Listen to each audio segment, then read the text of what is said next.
Alex. A, da, faci un videoclip, am uitat să spun. Și Alex nu știu de ce mă filmează. Păi te filmez să avem și niște pozi.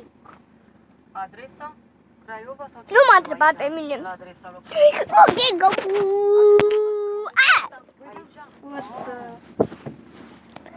Acum sunt în mașină. Cu nimeni în mașină. Din păcate tu nu știi să-ți editezi videoclipurile. Așa. Și? Da, fraților, plecăm la Dunăre. De ce credeți că suntem în mașină? Da. Și părinții noștri nu vreau odată. Mami! Cetate Dulci. Mami! Pune odată motorul! Nu vrea să-l punesc, nu are chef. Îți dai seama. Data? Aici avem aerul condiționat. Să vă prezint chestii. Și un păsăit care o să spargă urechile. Aici avem Dan, bine că a niște răspuns. Și el zi-mă ce fac. geamuri. Florin, Costi. Aici unde asta. Iar aici se aprinde, uitați aici se aprinde. Fii atent, îți trimit niște numărul lui beculețe. Bobby.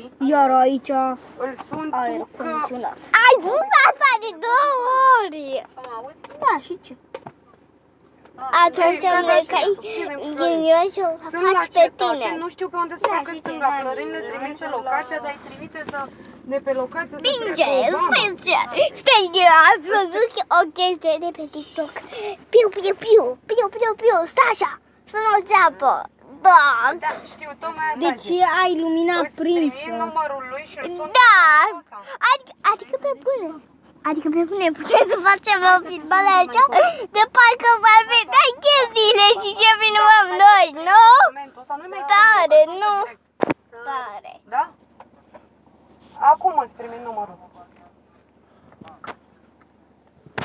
Și mi arăt mâna. Îți trimit eu numărul. Wow!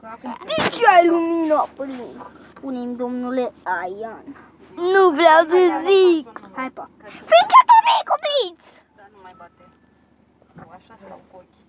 Acum să mi le editez pe vlog. 076 Vlogstar. A, da, o să încheiem un videoclipul chiar acum și ne vedem data viitoare. Pa!